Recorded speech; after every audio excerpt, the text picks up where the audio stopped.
was reading a book the other night, a French book, and it told me that in January this year, a very elderly priest, Father Peter, died in France. Every year he topped the poll for the most popular French person of the year, except for one year in 1983 when footballer Zinedine Zidane took the honour. Then last year, this 90-year-old priest, Father Peter, asked to have his name taken out because he said it was time to give the younger people a go.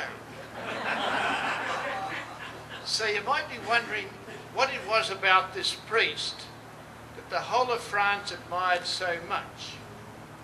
Actually, he was known as the priest of the homeless people. In 1954, there was an exceptionally cold winter in Paris.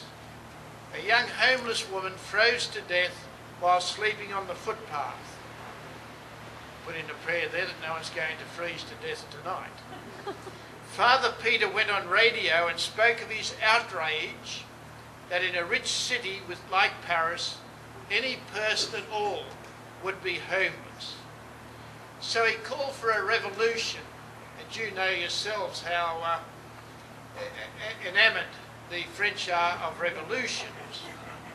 But his was a revolution of compassion. From the events of that day, a society called Emmaus developed. Very soon, Father Peter and his helpers realised that to give a homeless person physical shelter is to go less than halfway. Now there's a good fact, I'll repeat that. They realised that to give a homeless person physical shelter is to go less than halfway. Homeless people need human interaction. Deep down, many long for reconnection with other human beings. I experienced that myself a couple of years ago. A well-known homeless person in Parramatta came to me. He lives around the St Albert Park. And he said, "Look, Bishop, could you tell that nun who keeps bringing food down to me each day to lay off? That she's driving me mad. She's taking away my little time, my precious time of being on my own." Groups like the St Vincent de Paul realise or recognise this yearning because they have encountered, and you yourselves have encountered, poor and homeless people who want something more than just a handout. That is why soup vans, for example, are not automated in spite of it being technically possible to do that. We could have a soup outlet maybe on every corner in Parramatta, for example, or in any of our suburbs, but no, it doesn't happen that way. The homeless people gather around the soup van for the warmth of the soup, certainly, but also for the warmth of a word from those who bring the soup. That's just so important. It may only be a nod of the head or a "how's it going, mate?"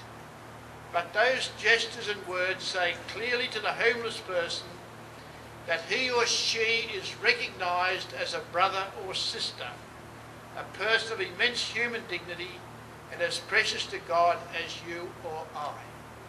It was interesting recently, the Archbishop of Galilee was out here, Archbishop Shakur, and he was speaking to a group of Muslims and Christians, and he said, "Look, put aside your religion, put aside your hatreds, put aside your terrorists and everything else."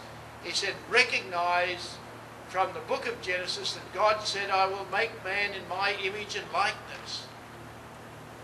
That is where we start. We start off recognising the dignity of God in every single human being, and then we won't make distinctions. I know that this sleep out is more than just another experience in your busy school schedule. I repeat again, I admire you taking the time this evening to be here. It is a very small step in putting yourself in the shoes of many people in the area of Parramatta and inspiring your students to do the same. And I want to thank you again for your generosity and your good example. Young people too are very generous, keen to help others. The best thing you can teach them is to remember that it's not what you give, it is how you give it. A word, a smile, which brings the face of Christ to the people you help. And to give them the dignity of recognising that each one of them is made in Christ's image. Every person we meet is Christ. We won't get any closer to him than the poorest person who is his image.